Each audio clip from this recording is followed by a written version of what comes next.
today. So every day we start fresh because we can't affect the past, but we damn sure can make a difference today. Welcome back to Shop Talk. I'm back with Nikki this week to discuss the mid-season finale of The Rookie. Hey, Nikki. Hi. This was quite possibly the best episode of the season so far. Like, even TV Line and TV Insider and like Max from TV Guide, they were all like, this is such a great episode.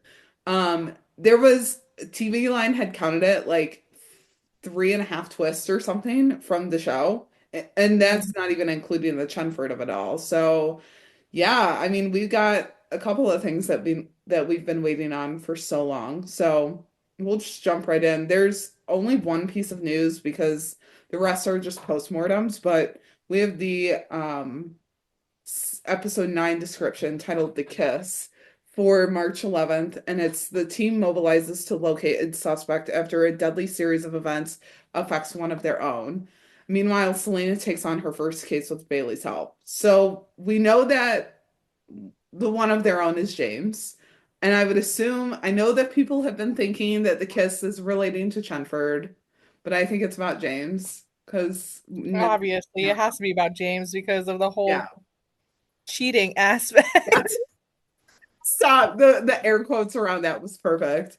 Yeah, I mean, I still want to live in the delulu that it is about Chenford, but I don't think so. If we didn't get the rain kiss last episode, it's never happening. Yeah, yeah. Also, like Selena takes on her first case with Bailey's help. What? Listen. wanna- Why Bailey? That Like she could have taken like Miles. I don't know, somebody. literally anyone. Anyone else but Bailey. But like it has to be like a fire call because why else is Bailey there? I don't know. Bailey Yeah, like maybe like an arson case. maybe. Bailey lately has been like moonlighting for the police department. Like this is 2 episodes now where she's been like the LAPD should really pay me. Which I'm like, God, yeah, they're just shoving her in everywhere they can, like they used to when she first got introduced. yeah, yeah. Like we can go an episode without her again. Mm, yeah. But I guess that's all down to contracts and her having to be in a specific amount of episodes. So Yeah. Well, and I feel like it'd be different if she didn't miss technically 3 episodes at the beginning of the season. But yeah, I don't know. Um, but I don't know. I feel like Selena's case could be related to James. Like I feel like this entire episode's gonna be about James just because she was the one that was in the ambulance with them. So can we talk about poor Selena? First, she's yes. there. She gets she didn't get shot. Did she get shot? Oh my god, why am I having a brain No. fart? She No. was there when Aaron got shot. Yeah. And now they're putting her in another place where another Yeah. one of her friends gets shot. hmm And it's like her first like day, presumably, that she's not a rookie. Like, can we let this girl breathe for a minute? Clearly not. She was just getting beat up in the last episode. Not beat up, but like thrown, you know. Mm-hmm. Can we just let her live? Please. That's all that I'm asking for at this point. But yeah. So that's about it for the news. Yeah, there's some postmortems, but there wasn't like many other interviews or anything like that. So we start off with Nyla, Lucy, and Selena.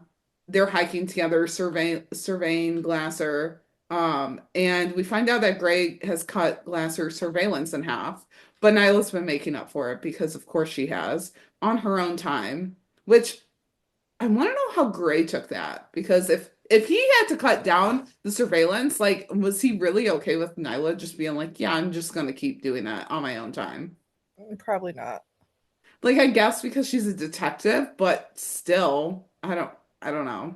No, I feel like whether Gray was happy with her decision or not, she was still going to do it because it's Oh yeah. Nyla. Yeah. Like she has a part of her that like she can't let things go. So she's just gonna keep going and going and going and then until she gets to the bottom, which she did with this Yeah. case. Yeah. Angela even clocked her on it. She was like, bro, you gotta chill. But yeah, I don't know. I feel like Gray was, I mean, Nyla did. She was like calling the shots for a lot of this, but Yeah, I feel like Gray had to have been like, okay, you need to step back. But even then, like he knows that he can't tell her like no or anything. So He might have tried to talk to her, but I feel like she just kind of took her into her own hands and was going to make the decisions on her own, whether she got approval or input from anybody else. yeah, yeah. So we see a wildfire starting on the trail, and the hikers are running back down, and Glasser walks by Nyla, just giving her a creepy stare. Oh, I love that shot. Oh my God. I don't know what it is about the slow mo where Dude. specifically his like look Uh-huh. towards Nyla. It was just given like Lifetime in the best way. Yes. So good. Like literally, Seth Gable was the right person to play this role because 100%. he was giving creepy vibes like across the board. So yeah. So then we see James and Leah walking into the Lopez house, and Angela and Wesley are both on the phone, like taking care of business. I feel like that's just like a casual morning for them. Like they're both on the phone, they're both like just trying to leave. And um which also explains why Jack was then in the bathroom like by himself and he's like, Patty's broken. I'm like, yeah, because no one's watching this child. This guy shoving toys like down the toilet. Yeah. Yeah. So Angela's like, I gotta go help with evacuation. James is leaving Leah over there to be with Jack and Emmy, which we finally have her name. Thank Thank God. God. Oh my God. I was about to like start like a change.org like petition or something. I'm like, come on. Give us I some. know. I remember Sean saying that we were gonna like I feel like he said we were gonna find out her name in this episode at the con. I don't know. Or I don't or if he remember if mentioned that the episode they were filming. I can't remember. But either way, I was for whatever reason I knew it was gonna happen in this episode, so I was like really zoned in on their yeah. scenes. Yeah. So I wouldn't miss it. And at first I didn't realize the like significance of Emmy Same. until people were like, "Oh, it's for Angela's mom, Amelia," and I'm like, "Okay, that makes sense." Yeah. But Same. definitely feel like we should have gotten it earlier, and maybe in an episode that actually had something to do with her mother, like on like an Angela centered storyline or episode. Yeah. Or like we could have given more time to it because it was literally a blink and you miss it. Like, Maybe show the child. yeah. I mean, they had the child crying like the entire scene with Wesley just there with the kids. And okay, TV Line had said after 22 months we finally get the name. So this child is almost 2. I mean, if you just go by like the season, we haven't seen her as like an actual like baby. Yeah. And then the way that they're having her cry, like the sound, it sounds like it's like a 6-month-old like crying. It's I not know. like She's to almost be a 2. toddler. Yeah. Yeah. So weird. So weird. You know what the scene remind me of? Sorry. What? Did you ever see that clip? It was like years and years ago of like the father, he's like on a call, like a business call or on the news or something, and his like little baby like knocks open the door and comes like rolling in and is I don't no, that's Something like on the the second rookie? child. No. It's like a real life clip. No, I feel like Oh my oh god. wait, Okay. the Zoom call, right? The guy, yeah, he's like I think his wife was they had 2 kids, but the toddler comes like do like walking in, and then you see like the mother, the baby sister like on in her little, I don't even know what they're called, but like crawl like in like this contraption that's rolling in, and the mom is like falling and like crawling on the ground to try to grab them out of the I feel like I saw one similar to that, like when the pandemic started. Yeah, I don't know Um, how when it came out, but like that every time that when I saw Wesley with Leah on his lap, like the kids in yeah. the background, like everything like so chaotic. That's what. And then when he was talking about the fact that she pressed the middle finger button, Yeah. I was like, this that's what it reminded me of. Like if Yeah. I'll have to send you the clip after. Yeah. I mean, I feel like that's just kind of a common thing, but like the fact that it wasn't even his child like on his lap or anything. Like, how did he explain that to the judge too? Like, I mean, maybe he has like a background on so that like so that the guy couldn't see him. But yeah, it was just wild. So yeah, I don't know. So then James has to go to the shelter and help with the evacuation. So Wesley's home because court's been switched to remote, which like I'm glad that they can do that, but it kind of seemed odd. Like just I mean, nothing's that important, is it? I don't know. So he's got three kids under the age of 5, and he has to work at least for an hour until Sydney comes. And then little Jack comes out of the bathroom and he's just like, Patty's broken. And Wesley is like, okay, this is great. And Leah's like over there vomiting and Emmy's crying and Wesley's like, wow, all right, this is happening right now.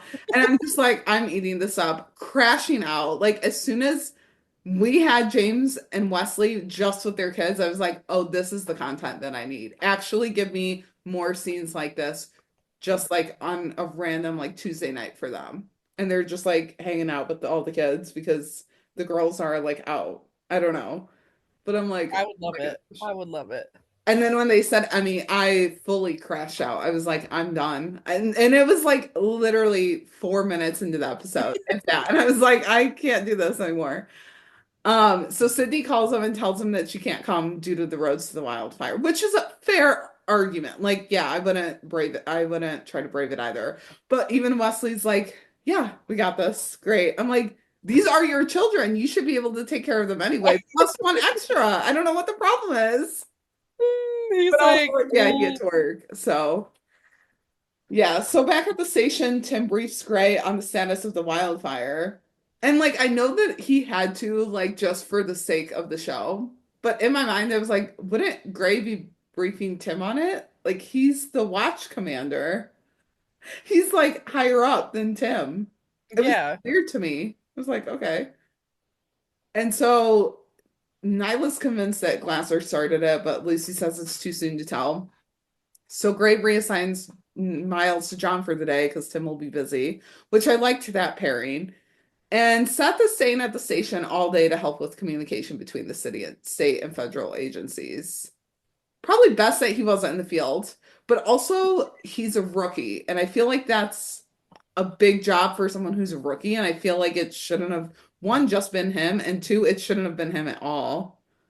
Like, I I don't, know. I yeah, don't know. I feel like Gray has a pretty good sense of like how people are and like who they are. Like I feel like he should have like sensed that Seth was gonna be like a hot mess. yeah, Like he wasn't gonna be able to like balance it out without being like just missing stuff. yeah, But then again, I'm like, did he do this because he was testing Seth? Like, yeah. I don't know. I feel like he was probably doing it to test Seth because he wants to see for himself. Because then, even at times, he was like, why aren't you writing this down? And like, even just kind of shaking his head, like after Seth left. So, yeah, I don't know. I just feel like it's a big thing to put a rookie in charge of. But then I was like, but who else are you going to put in charge of it? Because everyone else is out. And then I was like, well, Smitty. And yeah, like he would have been a funnier option and probably more of like a logical move, but yeah, they needed Seth for this because I mean, he's a liar and he just lied big time. Oh my gosh. I was like, what the heck are you doing? But S- I guess it's like chump, not chump work, but like I'm sure the more established cops are not going to want to sit there like and True. be on desk duty. Yeah. Yeah, that's true. Yeah, because even Smitty later on was like not having it. So yeah. So John and Miles meet up with Lucy, Selena, and Nyla at the end of the trail and give them their change of clothes, which aren't their uniforms, but BDUs, which battle dress uniforms, and their duty belts. And I'm just like, why not their regular uniforms? Like they still had their name and the badge and stuff on them. I know, I don't know. It was weird. So like it's not like they were fighting in the fires and that was Are like, there maybe are there well no, I was gonna say are there uniforms at home? But then but I wouldn't think so. wouldn't these also be at home too? Like I don't know. Do cops bring their uniforms home? I don't think so because they walk into the station and out of it with their street clothes on. So I would Oh, think that that's true. they're, but like, okay, say that these BDUs were in their lockers. well, wouldn't their uniforms be too? I don't know. It was weird. And Yeah, I'm trying to I I'm really, trying to think like if so like for the like hospitals, like certain departments like they are not allowed to wear like out like I'm allowed to wear outside scrubs. Like I wear my scrubs in the into the hospital and out of the hospital. But other departments like labor delivery or like OR and stuff, there's like hospital issued scrubs where they change into them and then they put them in some kind of machine and then they get cleaned and stuff like that. But I don't know if police stations are like that. I wouldn't think so, but maybe. I don't know. It's very odd because like I was trying to justify it and I was like, okay, well maybe they're in these because they're outside more in the smoke and stuff and they're like better, like not as heavy. But then I was like, but so are John and Miles and Tim. They're all in their regular uniform. I was like, what's the difference? It was just weird to me. I liked these uniforms better. Yeah, they look good in them. I mean, they did. I was like, okay, I could get on board with this. And I feel like they wear them a couple more times in the season because we've seen some behind the scenes with them in them. And like, I was trying to figure out when they were filming this episode. I was like, were they filming it while we were at con? Or were they about to film it? Because they even had said that, like, when they were talking about when we find out about the baby's name, they were like kind of thinking about it. So I wonder if they like they had to have known about this episode, but they maybe weren't filming it. Yeah, maybe they had the scripts and they when they were leaving the like going back to LA for filming, maybe Yeah. they were going to start the episode. Yeah. Because looking at like behind the scenes content, like it looks like they could have been filming it, but then I don't know. Because even at the con, like Makia had said in the meet and greet, like about her daughter playing Leah. Mm-hmm. But I didn't know, like Rachel had even tweeted it earlier, and I was like, I just assumed she meant like in the past. Like I didn't really think that it was like presently, but who Mm-hmm. knows? But yeah, so I don't know, just like a little tangent that I was like, okay, I don't know why this matters. It doesn't, but like It doesn't, but it's still think about it. something to think about. Yeah. So Lucy and Selena are like, dude, why can't we wear these every day? And I was like, because we look like mall security. And I'm like, I mean, honestly, yeah, you would. You would. But they look better in the like I feel like I like that those uniforms better than like patrol uniforms. Yeah. The poly Like the patrol uniforms look good on the guy cops, but sometimes yes. it makes the girls look not dumpy because that's not a real word. But like you know what I mean? Yeah. Yeah. I don't know, like especially the pants. Like I think if Yeah. they had better pants for the women, I Yeah. don't know, but I guess they can't really it's not I really can't really logical to choose have them. Yeah. like I don't know, not bell bottoms, but like boot cut. Yeah. Yeah. Yeah, but I mean, even like on the guys sometimes too, like the uniforms are like, They could be high waters. yeah. But I mean, it's fine. But like, I would like to see those outfits more. And also, Selena's hair this entire episode, loved it.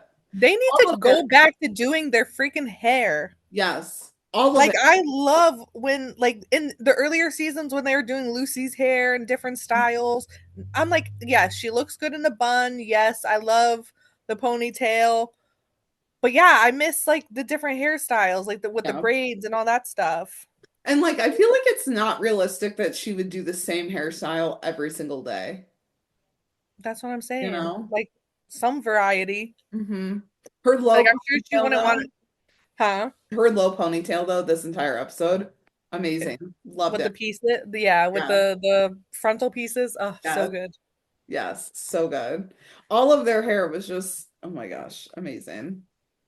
So we see Nyla like seeing Glasser, his wife and kids, and you know, like her and Lucy start walking towards him.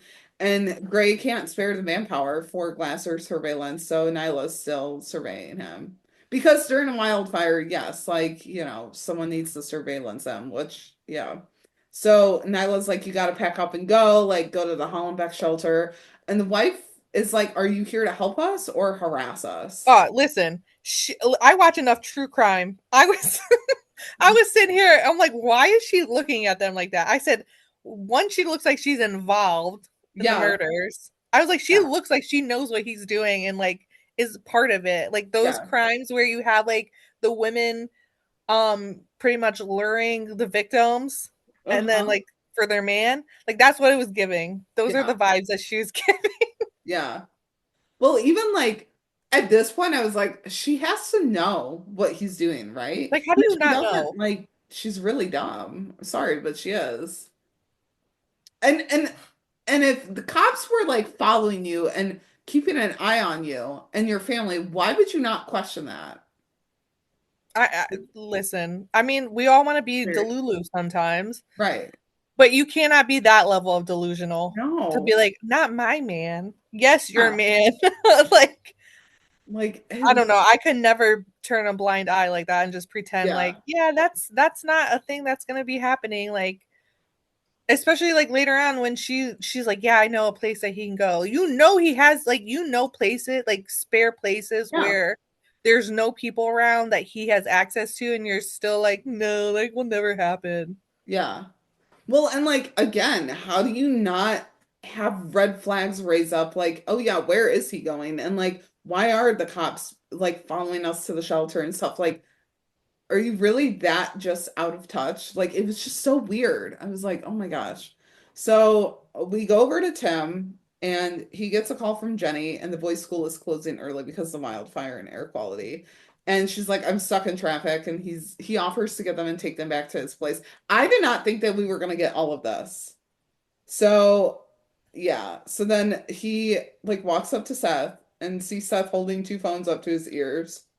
And he's like talking on the street that's already been evacuated. And he's like, no, I'm not talking to you. I'm talking to you. And I'm like, honey, like move the phone. I know that you're not used to having like actual phones in your hands, but like move them. Like kind of take it away from your ear. Weird. He gets so flustered.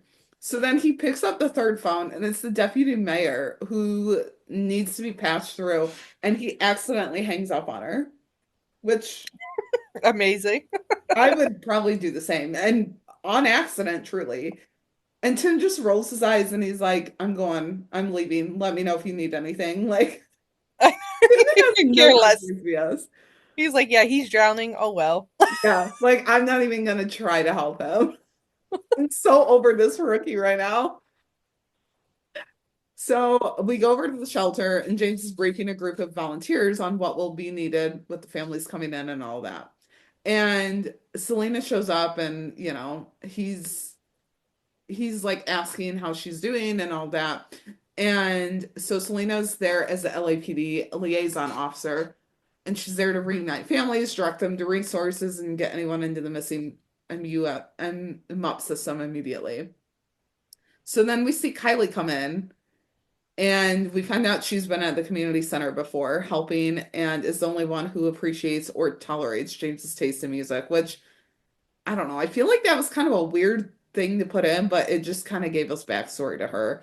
And she was hoping to volunteer at the shelter today and thanks him for being there for, everything she's been going through, which is just more foreshadowing, I guess.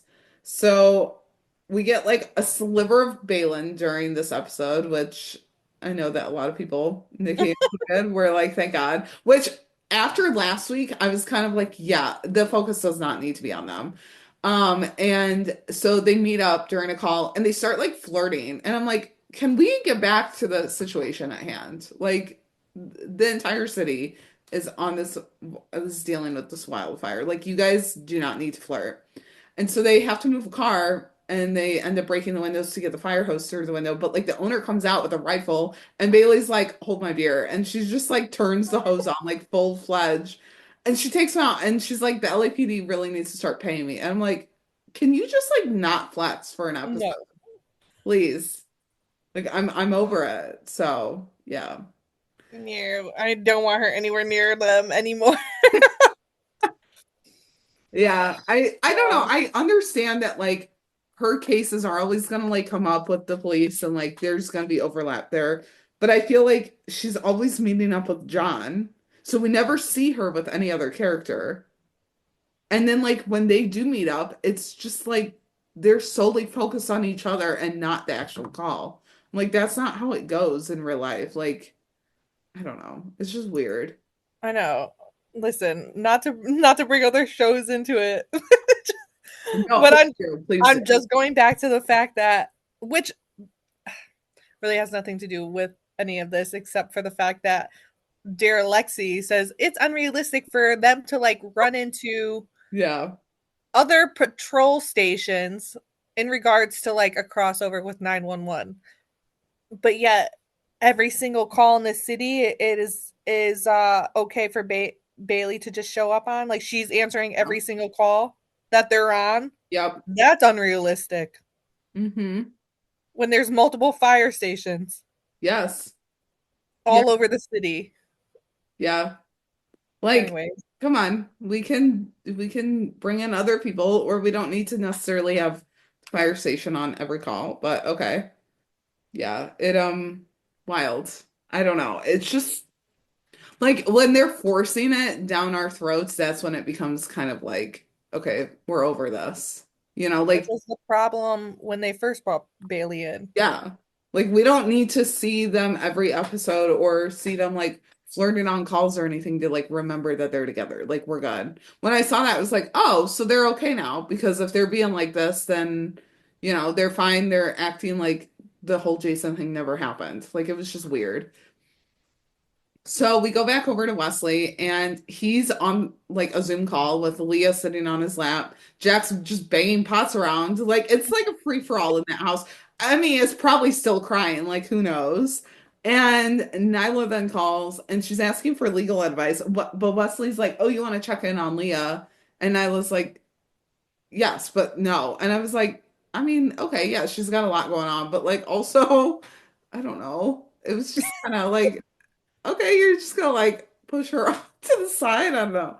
She's So like, I'll care about this later, but this is the yeah, problem at hand. yeah, Like that was like a good example of her like mhm, diving into this case too yeah, much, where she can't like she's blind to everything else. yeah, yeah. Well, and like she knows that Leah's in good hands, so I mean, that's fine. But it was just kind Yeah. of like, okay, kind of odd. But she probably also just figured like James is the one that's like checking in and stuff with her. So Wesley's like, yeah, Leah managed to activate the middle finger emoji while I was on a Zoom call with the judge.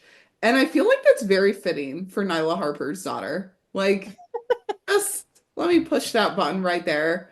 So Nyla asks what her wiggle room is on terms of taking a look inside of Glasser's house. And they're in a mandatory evacuation zone and the family's packing to leave. And Wesley's like, there's no warrant needed for a protective sweep, but you have to limit your search to a place where a person can hide. And she's like, great, bye. And walks in, even walking past Glasser. And Glasser's like, wait a minute, no, you can't just go in there. And he's like, so you can't look through drawers. And that right there would have been a red flag for me. And I'm kind of surprised she didn't like just go forth and look in a drawer. And Yeah, especially with the whole, oh, well, you can't find the trophies. I'm like, yeah. if Like you're she's not a serial killer, then why yeah, are you talking about keeping trophies in your drawers? yeah.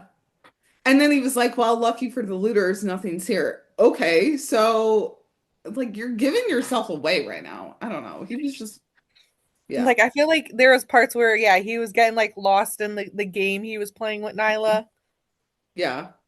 a little bit, but then I don't know, it would turn on her more than Yeah. Because then like he even called her Nyla when she left and she was like, "It's Detective Harper." It was oh like, my god. yeah, The creepy. part when he was like, "Do you show the killer inside of you to your husband, your two lovely children?" I was like, "Damn!" Like he knows like Yeah. exactly where to hit her, Yeah. like hit her nerves. Like I don't know, like because I And feel like we know that Nyla has struggled with her, her choices as a yeah. cop and like her the stuff that she had to do while she was like undercover, and I feel like I don't know, like he was trying to like reach that dark side of her like Mhm. he like I don't know how to explain it, but like when like someone's like a bad person and like you have somebody who's might have made choices that weren't always good, but Yeah. like done in the good of things. Like obviously Nyla was never doing it like to be like a bad person. Like she was doing Yeah. it in the greater good, but she still feels like they're trying to how do I explain it? Like try to reach that like making her try to feel like um Like he was trying to make her feel as much of a monster as he is. Mm-hmm. Yeah. Wow, that took way too long for me to get out. No, it was good. It was good. Well, and it like begs the question too of like how much does he know about her? Like he's done all of this research. I mean, he knows that she has two kids. Okay. I was kind of waiting for him to be like your two daughters. And then I would have been like, whoa, you know way too much. Because like she hasn't said anything like that to him. And like her husband and stuff, like, yes, you can assume that she's married and has kids, but like also you know a lot about her for her not really. Yeah, so I like it almost makes you feel like was he like surveilling her before she came up to him and like Yeah. basically was like, I'm gonna watch you Yeah. every second of every day Yeah. until you slip up. Like I feel like he already Wild. like went or already did like a yeah, surveillance on her before Mm-hmm.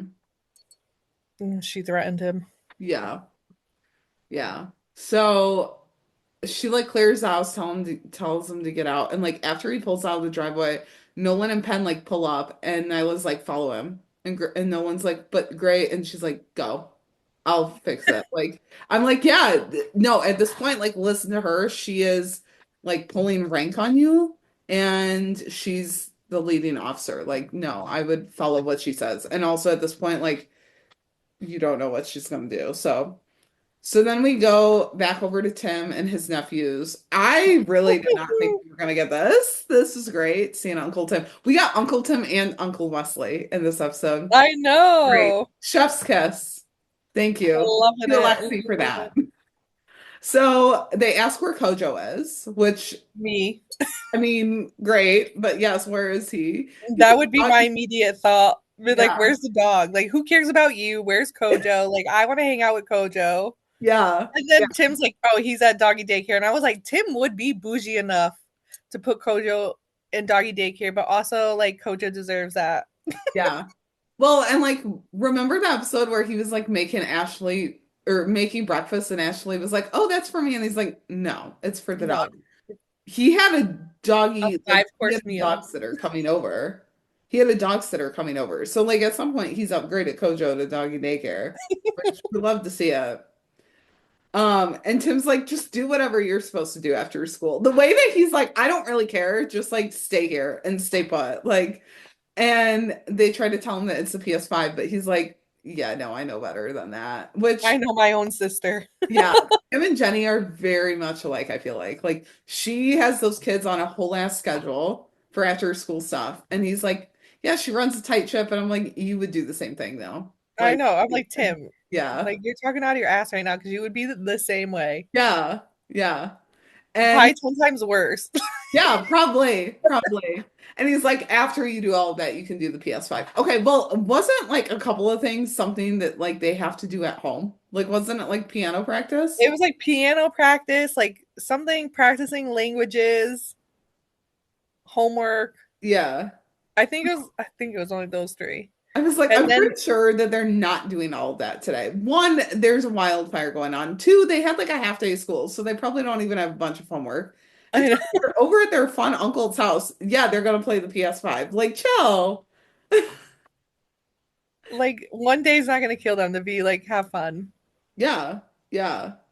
So then like Tim walks out and they immediately go over to the TV trying to get the PS5 started. And Tim like walks back in and he's like, come on, I knew this trick. Like, yeah, he was like, you couldn't even wait until I pulled out of the driveway to pretend that you were Yeah. listening to me.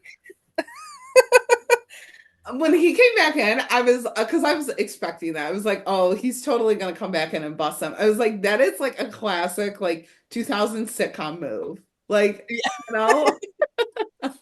So yeah, so then he's like, you should probably wait until I leave. And they're like, yes, sir. And I was like, they're not seriously calling their uncle that. Like, come on. But also I can totally see it happening. So Glasser and his family arrives at the shelter with Penn and Nolan in tow. And like Glasser's like, God, I thought I lost you guys. And Penn's supposed to keep an eye on them. And then a fight breaks out at the shelter and he's like, peace out. And so he goes over to Listen, hold on, because I was dying in this scene, right? With the Yeah. the wife. Like how your husband, right? the way he runs off, like you're telling me that that's like not suspicious. Right. The way, like he didn't even walk away. He literally ran. Yeah. He was like, honey, this is my time. I gotta go. I'm like, I would be like, wait, you're leaving me here in a shelter with two kids, and you're just gonna go to check on your goods. No, come on. Come I on. know, especially when the police again are watching you. Yes. And she's still not like suspicious. I'm like, wow, you really are like that delusional. So so then when Nolan's like, crap, Glasser got away. I'm like, well, yeah, no one was watching him. This was his perfect opportunity. And Penn was supposed to be watching him. John calls Nyla and Angela, and you can tell he's just like a sad puppy dog with like his tail between his legs because he's like, so Glasser got away. I was like, Oh yeah, my you should god. be that like Nyla's embarrassed. pissed. Yeah. And then that's when Angela like hits her with the truth bomb and, tells her like she, throws herself into her job following suspects like, it's for the greater good, but it also hurts her and she needs to look after her. So they pull up to Glasser's warehouse to find the car missing. And there's a couple of like unhoused people there, and they ask if they've seen Glasser. And the one guy's like, "Yeah, I just saw him. He gave Phil $50 to help move something. I tried to get in on it, but he just needed one guy, which is his new victim." And then back at the warehouse, Kylie and James talk after the fight, and he's worried about her. And I'm like, okay, I get it. Like, you know her, you've worked with her, like, I get that. But also, like, and you can care for like a volunteer, an employee, like in a whole other way. But like, set some boundaries, dude. Because right now she has none. So, I don't feel, and I feel like James is so nice that he's just like oblivious to it. yeah, yeah, Like for everybody, like I feel like this is why, like I don't know, I was kind of shocked that it was Kylie and not Anita because I was like, oh, like I felt like he like in that episode, like it was gonna be a storyline where he was trying to like help Anita get away from her husband, yeah, and instead now we have Kylie who's also trying to get away. yeah, Like he's rescuing these damsels in distress yeah. all the But time. then fighting with his wife over stuff, which, yes, that's important stuff to fight over. But yeah, it's weird.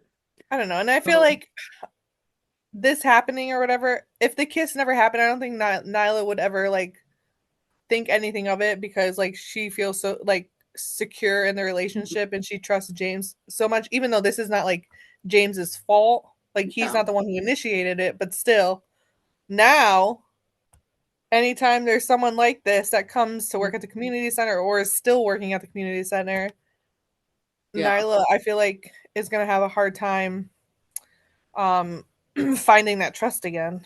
Yeah. Well, and like how do they come out after this? Like I feel like they're just getting to a good side with all the policing stuff. And now like Nyla's gonna find this out because she finds out that John was the witness. Oh, And like how do they come out after this? Presuming that he still lives. Like, I like mean, I kind of hope she's just happy that he's alive and then yeah. And it's like, I know that you wouldn't do that. Like, it wasn't your fault. I don't know. But I don't remember how she was when they were around that table at the gala with Anita. Like, because I remember their body language and their expressions seeing Anita's husband. yeah, I feel like they The were she expression. was reactive more towards the husband than she was Anita. Because, like, I wonder if we could go back and rewatch it and see if there's, like, hints of jealousy because, like, Anita and James are, like, really hitting it off. But I don't think there was. Like, I think it was Mhm. just, it was more Being so. like, who's this fucking guy? Yeah, yeah. So back at the warehouse, Kylie and James talk, and he mentions the tattoo that he saw on Connor, the Sixth Street Devils gang. And Kylie's like, that has nothing to do with me, and the shooting last week was not anything that I was involved in. It should have been foreshadowing. It was right in front Yeah, of our faces. yeah. And he's like, I want to help, and she's like, it's too dangerous, and he's like, yes, but if you're involved, then I'm involved, right there. Yes, I get it, but also like you're not setting the boundary. Like you're being very nice about it. And then she like goes in for the kiss, and we cut to John of all Oh people God. walking in on them. It could have been Miles. It could have been Selena. Literally anyone else. But why did it have to be John? Why? The way that he walks away though, and like gets to the end of the hall and like looks back down though, would have been me because I would have been like, "What did I just I witness?" was like, did I actually see that, or was I just like mass hallucinating? But the way that he like recoiled back along the wall, like he just saw like them doing the deed. Like it was a kiss. I was like, okay, chill. You don't need to be this dramatic right here, you know? You So weren't that shocked when you found out that your wife yeah, was right? planning a murder. He was more shocked about the James and Kylie kiss than this, or than Bailey. Oh my God, this man just yeah. So he pulls away and she apologizes and just walks out. And John's like just so confused. He lets this literally sit with him the rest of the episode. I'm Yeah, he has like this is important, but glasses also, on the run, but no, wait. Like, I can't stop thinking about the fact that I yeah, just caught James kissing another woman. like this is important, but like also it's not that important. You have way more important things to focus on than this. So so we go over to Tim because he pulls up to the station, gets out of the shop, and Lucy runs up to him and she's asking if he heard about the looting in his neighborhood. And he's like, no, but I gotta go because the boys are left there alone. And Lucy's like, I'm going with you. Like she doesn't even give him the option. I'm like, Chenford riding in the car together. That's it. Like that's the tweet right there. Do So we think the nephews call her Aunt Lucy? stop, Nikki. No. They already know about Kojo, so maybe. Yes, and because she like helped teach their little baseball thing with Uh-huh. Tim. Even she mentioned it. I'm like, I okay. know. So they were like there. Like they were there. Yeah. I don't know. Maybe. I'm like, how many weekends did they babysit? True.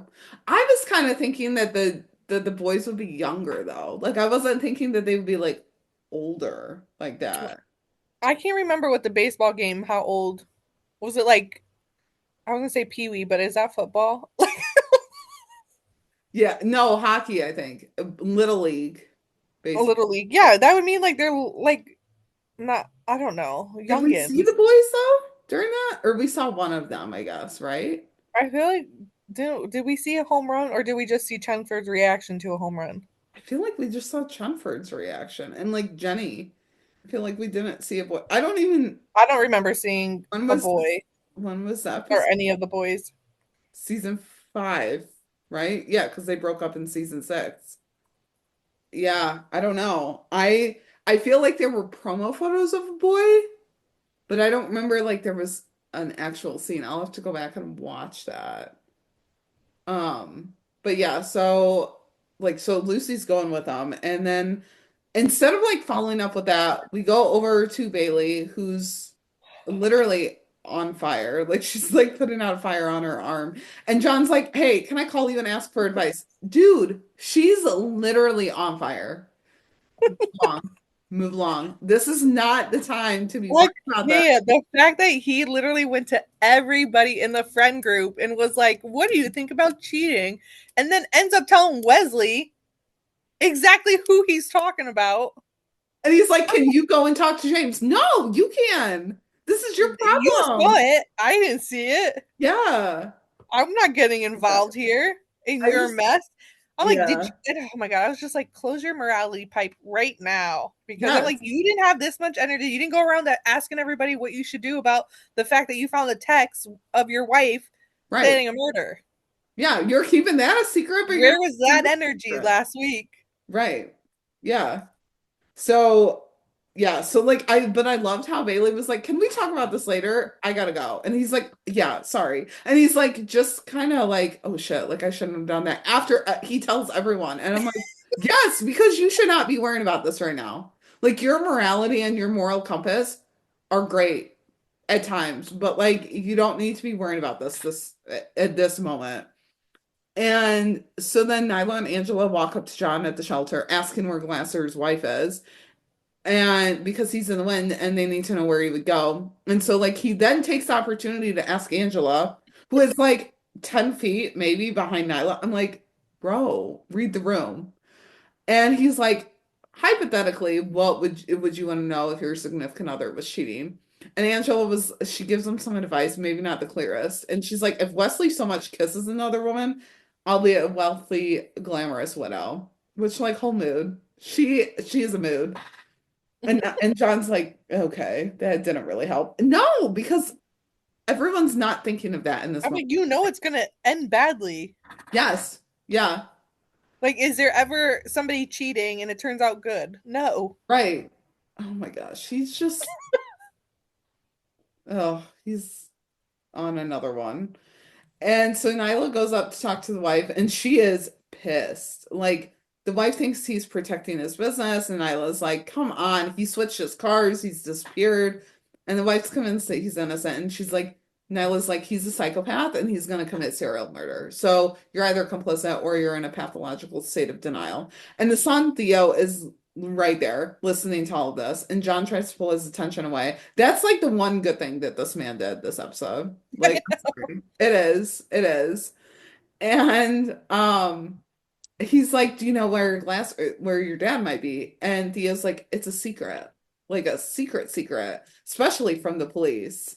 And the fact that the kid knows, but the wife is like so delusional and does not know is kind of concerning. Kind of concerning. I don't know. But she also has a baby. So like maybe she's just like really wrapped up with the baby. I don't know. So he tells them about another car, which is a brown van. And the wife rushes over and she's like, he doesn't know what he's talking about with a brown van. And traffic cams come back and they're telling the truth. But like the traffic cams show a green Jeep. And I'm like, that's not a brown van. So like to me, that threw me off. I was like, okay. So No, like I feel like I think he was telling the kid the wrong thing so that if he like the police gets him to break, like he's gonna be telling him, oh, it's a brown van, so that's what they're gonna start looking for. Yeah. So he's like able to get away easily in another car. Yeah. That's what I thought too, because I was like, well, that makes sense, but yeah, I don't know. It was just kind of odd. So Theo says that Glasser told them that the police might be after him one day. The wife is still in disbelief, and they're like, the kid is lying for him. Like that should not make you feel good. And she questions the bodies that they found, and she's like, oh, did he do that? And Nyla's like, yes, he did. We need to find out where he went. And so she's like, there's a house, no one's ever there. It's actually my mom's name. And so they like get the address. But first we see Chenford enter Tim's house, and because I mean the door is already open, like it's definitely being looted. And I love how they were like, all right, well, we're here and we shouldn't call for backup. I'm like, okay. And so the TV's taken off the wall, which is impressive. And then on my second rewatch, I caught that there was a watch and a digital camera like sitting out on the table. I was like, Tim Bradford has a digital camera. Okay. Are we in the early 2000s? Like, I don't know. I know I'm like, he doesn't know how to work an iPhone? Maybe. I don't know. He's almost 50, apparently. Listen, it blows my mind because the age thing just kills me. Like, yeah, Lucy's almost 40, Tim's almost 50. That means John's probably like 70. Like, oh my God, I need updated ages on all these people. Like, Gray is probably almost 80 then. Like, what? Right. If we're like going off of these weird ages that we all started them at, like, I don't know. I don't understand. I mean, okay, yeah, maybe Melissa was, I mean, at 28, 29 or whatever when they started. Okay. And like now she's aged up. Okay. But they said that she was 28 or 29 in the beginning. So why not keep it that age? I don't know. It's so weird how they like retcon stuff and like just bump it up, but then act like we'll never find out. I'm like, okay. It's weird. That just loses my mind. It just makes me lose my mind. This, like, and we know it's like the running joke of the fandom. Yeah. Like the timeline does not exist. It's never going to exist. like why we pick it apart. Right. But But it's I kind can't of help fun it. too. But It's it's fun to pick funny. apart. Yeah. It's Yeah. funny. But yes, no, like Lucy's birthday's in May. Tim's is September is good for Tim. Yeah. The September's years fine. we don't know, but it's not the years that are on the bands that we saw in Yeah. Melissa's behind the scenes. Yeah. I do love that she shared that though, just because like I the know. I think it's hospital such a scene cute was, photo. yeah, the hospital scene was like so like panned out. So it was nice to like kind of see some up close stuff. So yeah, so their guns are drawn. The looters come out with the TV in their arms. They're like coming out from like a bedroom, and I'm like, the TV was taken from the family room. So why are they coming down there? It's weird. So the looters are like, yeah, we live here. And But Lucy's like, also really? going back to yeah, like the TV's missing from the living room. Like, where are they putting this stuff? Like, is there a van just like chilling in his driveway? Right. Because the way that Lucy Where are and they Tim like, bringing this stuff? yeah, the way that Lucy and Tim like walked up, like, yeah, they were unsure if his house was getting looted, but then like they saw the door open and I don't know, it was just weird. Like it was such a weird scene. And so like the guys are like, yeah, we live here, and Lucy's like, really, you live here? And Tim's like, oh yeah, if you live here, then who's that on the shelf? And it's a picture of him and Jenny from when he coached the baseball team. And they're like, oh, we're so unlucky. And I'm like, and you're standing in a cop's house trying to take his TV. Yeah, you're really unlucky right now. And Tim's like, put the TV down. And they basically drop it. And like, I cringed for Tim in that moment too. I was like, Oh, if my that one TV got hurt. dropped like that, my life would be over. Yeah, I I was like, oh, need that my one hurt. TV. Yeah. And so then Tim asks where the boys are, and looter number one takes this moment to like, take Tim out at the knees. I'm like, well, he is almost 50s. Sure. And then Go looter for his number good two, spot. yeah, yeah. Looter number two goes after Lucy, and Chenford takes the looters down, and then like Austin and Tyler come out with their like headsets on, and they're like, oh, well, we thought we heard something. I'm like, okay. I feel like that's just a classic teen though. Now, they're just like so in their own world. And then Yep. Jenny Don't walks care what's in. going on. Yeah. Like But literally, that's like they said the house could be burning down, and they're just yeah. do. Yeah. Like that scene in 911 or whatever where that kid was like in the cabin of the yacht or in the cabin of the cruise ship. And then Jenny walks in and she's like, what is going on? As like Chenford has two suspects like on the ground, and the boys are just like, hey, we're here. Nyla then radios Chenford and she's like, hey, we need you guys to get to Glasser first. We're on our way, but traffic's terrible. And so they're like, okay, yeah, we should be good going the way that we think we can. And we go over to Seth, and he's still on the phone. Smitty walks up with the sheet of areas being looted. And Seth's like, why is it not color coded? Like, we talked about this. And Smitty's like, you're still a rookie, right? And he just walks away. And I'm like, that is the biggest talk to the hand now. I'm like, who did Seth think Think he he was. was giving Yeah. Smitty orders? Yeah. So Seth like gets a call about a fire changing direction going towards Eagle Rock Road, where Chenford is going. And there's a hard closure. And Graylick comes out and praises him for accidentally hanging up on the deputy mayor. And he's like, please, any other time you can accidentally do that, please do. So Seth's like, okay, cool. Like I got a praise from him. Like that's cool. So Seth gets more calls, goes to a news sheet of paper, like totally, bypassing the Eagle Rock Road closure because he's just like so like he's diverted it in his brain. And I'm just like, he had to have heard all of that with Nyla and like them over the radio. But maybe not, because if he's taking other calls, like he doesn't have a radio on him. So Chenford pulls up to Eagle Rock Road and they're talking about Tim's nephews, and she's like, I miss coaching them, which she coached them for more than just one game then. Pretty much. Yes. Yeah. She was the assistant coach. Like the other moms on the team, no, they couldn't do it. Tim's girlfriend had to do it. Had And to do he's it. their uncle. Like he's not even like a dad of a kid on the team. He's the uncle. Oh my gosh. So I love that Tim and Lucy are like that couple who loves to gossip with each other. Yes. Yeah. Like I feel like Tim might pretend to hate it, but like if they're not doing it and dropping the latest tea, he's like, "What's going on? Like, are Hmm. you feeling well? Yeah. We Yeah. need to discuss everything that's going on with everybody in this station." Yeah. Yeah. Yeah, Tim is definitely the one who hates gossip, but then he's the first one to do it, like when they're at home, decompressing after a day. Like totally, totally. So yeah, so Tim's like they no longer play baseball. And they've asked about you a couple of times. And as she's like, "Oh yeah, what do they say? They get boxed in by the fire." And I so badly want them to go back to what like they asked about Lucy because Me too. I need more of that. And like I just want to know like how often did she see them? Like, how much was she in their lives? Or I mean, it had to have been quite a bit if she was coaching like his baseball team. So, And they probably weren't. I was gonna say, were they? They probably weren't born. Well, I guess they were born because now they're older. Like the timeline again does not exist. Like when Isabella was around, oh yeah. so they might not even have like any recollection of who Isabella is. They Well, might know like Tim was married before, but yeah, like but they don't this know is like her. probably the first woman that actually they've been around where like Yeah. they're like maybe thought like, oh, Uncle Tim's gonna get married, and Mm. I don't know.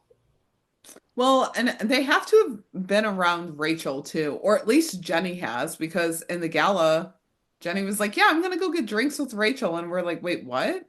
So I wonder, well, and like when Tim was with Isabel, they weren't living in LA. So yeah, I mean, like they really I don't feel like maybe know. they were just born Yeah. or toddlers.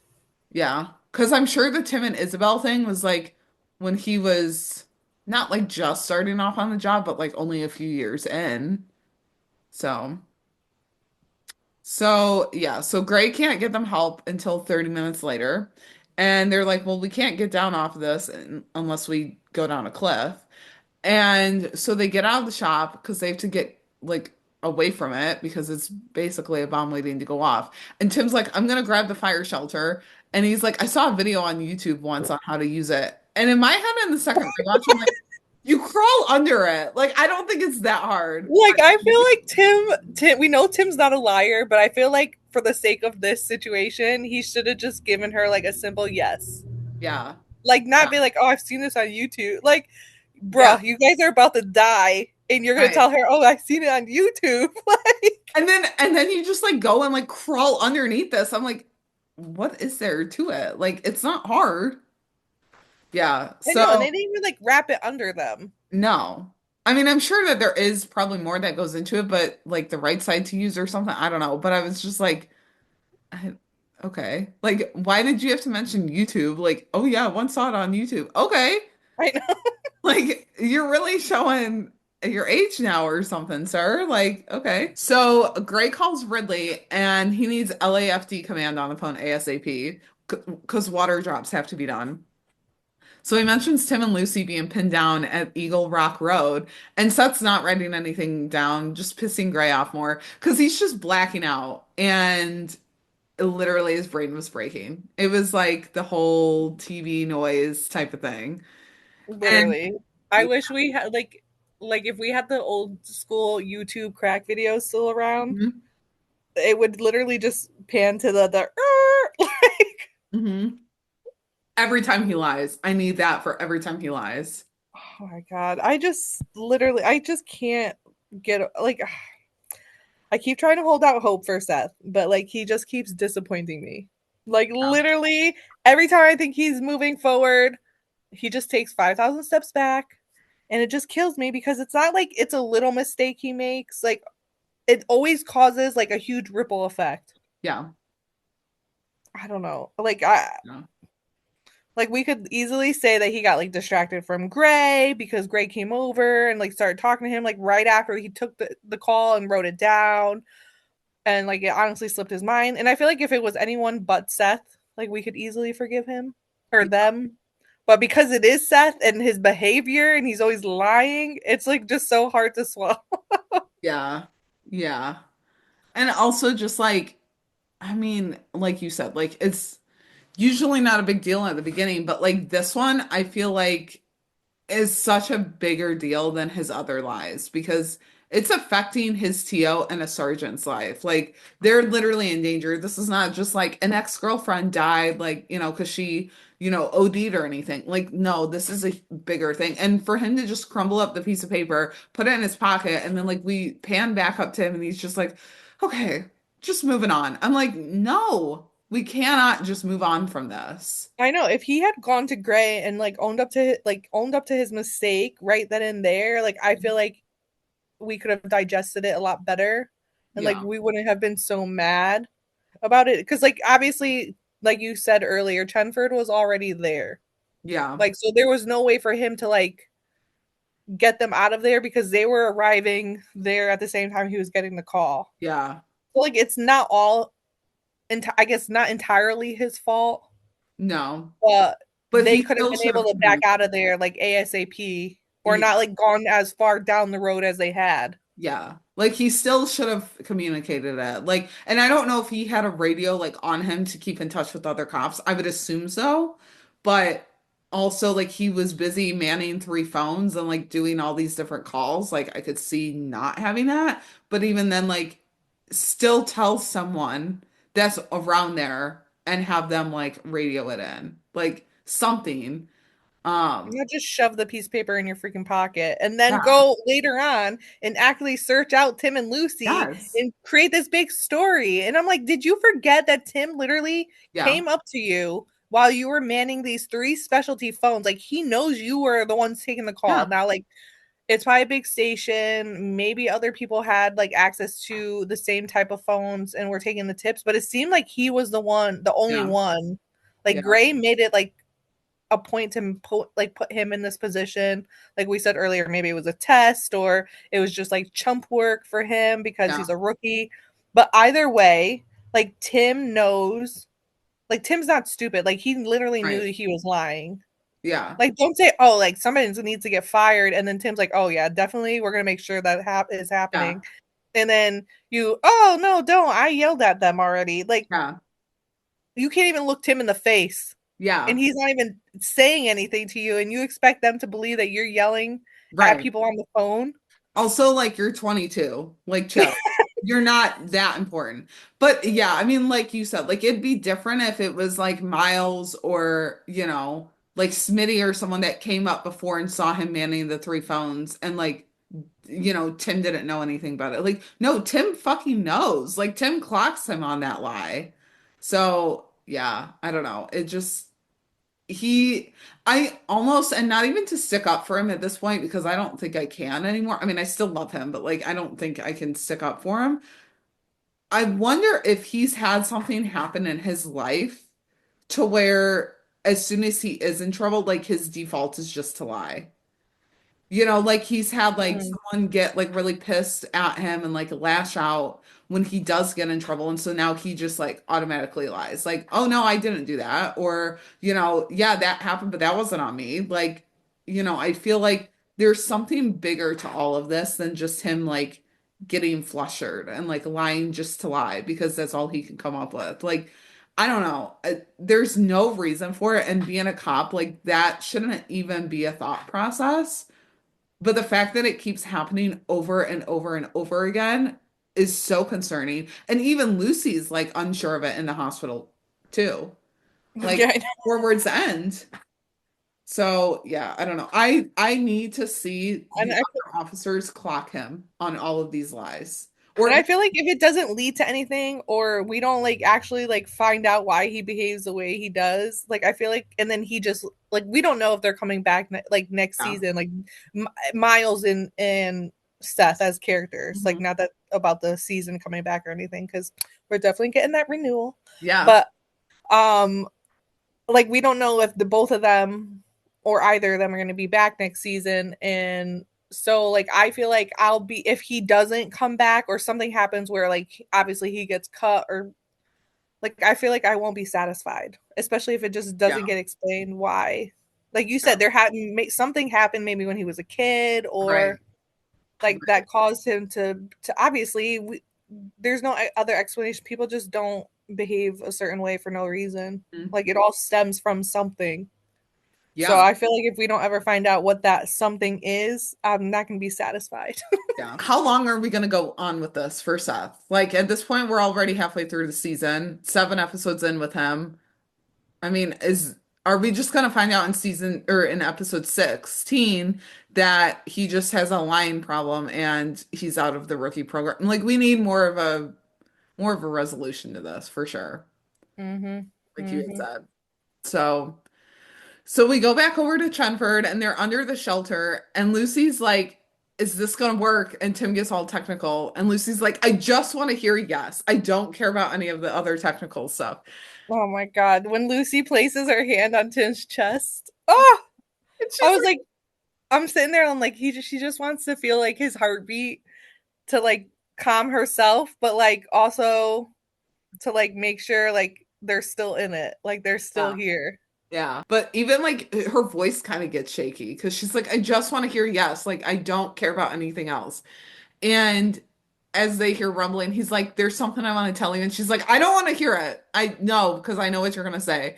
And he's like, how do you know? It could be something bad. I'm like, why are you guys bickering? But also classic Chenford, Like in it's them. danger. Yeah, it's so them. When he was like, "Oh, the arrogance.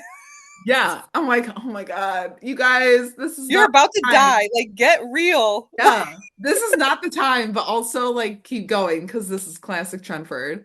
So she's like, I know you're gonna say you're still in love with me, and she's not wrong because he does, and he's like, well, are you? And she's like, it doesn't matter, and he's like, so that's a yes, and I'm like, we needed this. I feel like we needed this as the fandom overall, Mhm. just to like know that they're going back to that. So that's kind of it on them. Like he like brings her head in and like holds Oh, her. You made that parallel last night, and I was yes. Like like, shout out to all the parallels that we got this episode. Like I love a good Chenford moment where yes. Tim cradles Lucy's head. Like it started in DOD and it's been their thing ever since. Like we didn't get the forehead kiss or an actual kiss, but you know what? I'll get over it. Yeah. No, it's about the little moments, the small doses. We got so many. Like, okay, this is like a little tangent, but it's me. So, of course, you all know I love a good voice porn moment. I can't get over like I'm watching the scene and all I'm thinking about is Eric's voice like in the moment where he yells like of course I still love you and I know and I'm like ugh. But you know what wasn't voice porn, okay? I don't know if anybody else caught this, but like Mel's voice when she was saying like no because it sounded the goddamn same as her no in the breakup scene. Yeah, it I really would elaborate more, but I might have a mental breakdown over it. You know what else I almost had a mental breakdown over? but Like, okay, I've DOD, okay, like I've made my peace that we're never gonna actually get a conversation between the two in relation to it. mhm. But when Lucy was asking Tim if they were gonna make it out of their life, like it made me think like she was reliving like being stuck in a Yeah, confined space, like facing death again. Like she yeah, was back in the barrel. But at yeah. least like this time she wasn't alone. Like she had her protector there. Hmm. But I don't know. So many like good little tidbits with Yeah, them. yeah. Yeah, it was definitely like hard to pay attention the first time watching it because I was like, Yeah, like holy cow, like we're getting this. it was so much. Like I literally hallucinated Lucy saying it back. Like when I initially watched it, I was like like losing my mind because I literally thought I heard Lucy say like that she loved him back. I'm like, has anybody else ever done that? Like, have you ever done that with a show where you're like so into a scene that you like think you saw something or you think you heard something and then Yeah, you just realize that it never existed? yeah, yeah. Like that was me last night in that scene because after I watched it and then I went on Twitter and everyone was talking about like, oh, like she didn't say it back, and I'm like, wait, really? So I had to Yeah. like rewatch this scene because I literally thought she said it back, Yeah. but There was just a lot going on because, like, at that point, I was like, no, this is not happening right now. Like, we're not actually getting this Shenford scene. And then it just kept going, and I was like, okay. And I was just sitting there, and I'm like, so this is actually happening, and they're broken up, but they're still confessing that they love each other after they've already hooked up. I was like, all right, so we're going there. This is the progress we needed. I mean, I don't know if it's the best progress, but it's the progress. Well, I guess we'll get into that later when we go over the hospital scene because like Yeah. this scene you're like on such a high and then you get to the hospital scene and it was like a buzzkill. Yeah. I mean, it was in a way because yeah, Tim was like looking at her and stuff, and he was like hopeful, but then she was like, no, and this is not. Yeah. So yeah, it was a rough one. But yeah, so like we end it with Tim and Lucy just like under that foil blanket together, and it just like goes on commercial. And my friend Holly was like, she was texting me on the side, and she's like, I need to know what happens with them. And I was like, no, like literally, we have 15 minutes left of this episode. Like they can't be the cliffhanger, right? That's why I thought they were the original like when we were like in the middle of the episode. I mean, yeah, the middle of the episode and when they first got trapped. Like I was thinking they were going to be the cliffhanger because I was like, okay, I think I mentioned this earlier about James where I was like, oh, like the big shock I guess was really not that James was going to die, but it was the fact Right. that he was a cheater and then maybe he's almost still going to die, but we don't really know that. So I Yeah. thought maybe because they made like such an emphasis about like Seth putting people in danger and I was like, oh, that's going to be the cliffhanger because it made it sound like yeah, somebody was going to be like clinging on to life Yeah. and that was the cliffhanger. So I don't know. I was going back and forth where I thought originally I thought it was going to be James, and then I thought it was going to be Chenford. Yeah. I kind of thought Nyla, like I was thinking more of the people that were like going to be in the field, kind of like working it, not so much James, but hey, I mean, put someone who's not really been in a cliffhanger before in danger, that'll suck me right back in. Like I'm seated again on March 11th. So Harpez, Nolan, and Penn all pull up to Glasser's house, and they don't have a radio signal anymore. The air's thick with smoke, so they have to turn the shop lights on to find their way back out. So they split up and announce their presence and enter the house. And it's hard to see anything, but they hear a man calling out for help. And I really liked how we were able to hear like what was going on downstairs. Like we could hear Nyla like kind of calling out what she was seeing and what was going on. Because we hear her talking about someone running down the hall and we hear what they're doing while Miles and John are like upstairs clearing that floor. We then like hear a gunshot and John and Miles like just didn't even like pivot towards that. They just kept doing what they were doing. And then John enters a room that says keep out, and then he falls through the floor. Like I can't. Like everything that happened to him from this moment on is like it wasn't like comedy hour, but it was comedy hour. Yeah, it was just kind of typical John Nolan for me. I was like, okay. He would be the one to fall through the floor. Yeah. Yeah. I mean, I will say at first I was like, okay, no, seriously, what happened to him? But then we see him lying face down on a pool table. I'm like, because there was just casually a pool table sitting right there. I'm like, what was her mother doing in this house? Yeah, this house is so weird. There was like a taxidermied like wolf in there. It was just like what scary movies are made out of, with the like thick layer of smoke too. So even Miles is like, John, John. I'm like, Miles, just keep going. Like, I think he'll be fine. You'll learn. You'll Yeah, learn yeah. that this is So just typical John. yeah, it's just typical John Nolan things. I mean, I get it. Like he had to clear the house level. Like he, even if it said do not enter, he had to go in there. Mhm. But it was just comical how he just like fell through the floor and then gets up off the table and he's like, I'm fine. Like I'm not hurt. I'm like, okay. Just to go on and get his ass beat. Yeah. Yeah. I'm like, there's that fight you were looking for last week, buddy. Um, so Miles ends up finding Phil hanging from the shower by his wrist, and he's got needles stuck all in his chest and abdomen. And so he takes him out to the shop. The entire time he's like walking through the house, we kind of see like an up close view of Miles. It's almost like his body cam like flipped because it was kind of like an unflattering angle a little bit, but it was really cool to like see him like try to get his way out of the house. It was given like Blair Witch Project, like that up close like horror movie, like where you could hear like their breathing. Yeah. Yeah. So we go back over to Nolan, who's, face down, no big deal, on that pool table. Um, and he goes to get his gun off the floor. Like he just like jumps off the table. Like he didn't just fall through the floor. I'm I'm like, sorry, I would not be able to get up. no. First of all, the wind probably would have got knocked out of me. Yeah. And his age, okay, I'm like I'm younger than him, obviously, and I'm like I would not be able to walk after that. Like Yeah. they're called 911 because they're just gonna have to drag me out. We've decided in this episode that he's like 60 or pushing that at least. Like, there's no way that he's just getting up from that and just being like, okay, I can keep going now.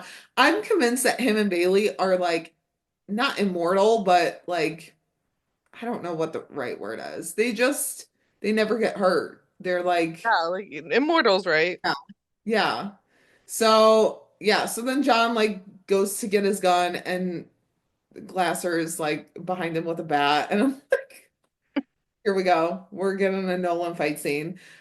Which I feel like it should have definitely been Nyla, just because like Yes. Like, why is it always Nolan? yeah, Like, I get so mad. Like back when we got the ending to um the Rosalind story, it should have been Lucy. Why was it freaking Nolan?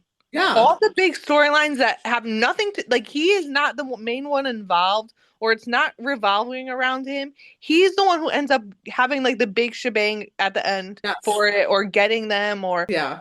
And then it should have been played out, Nyla.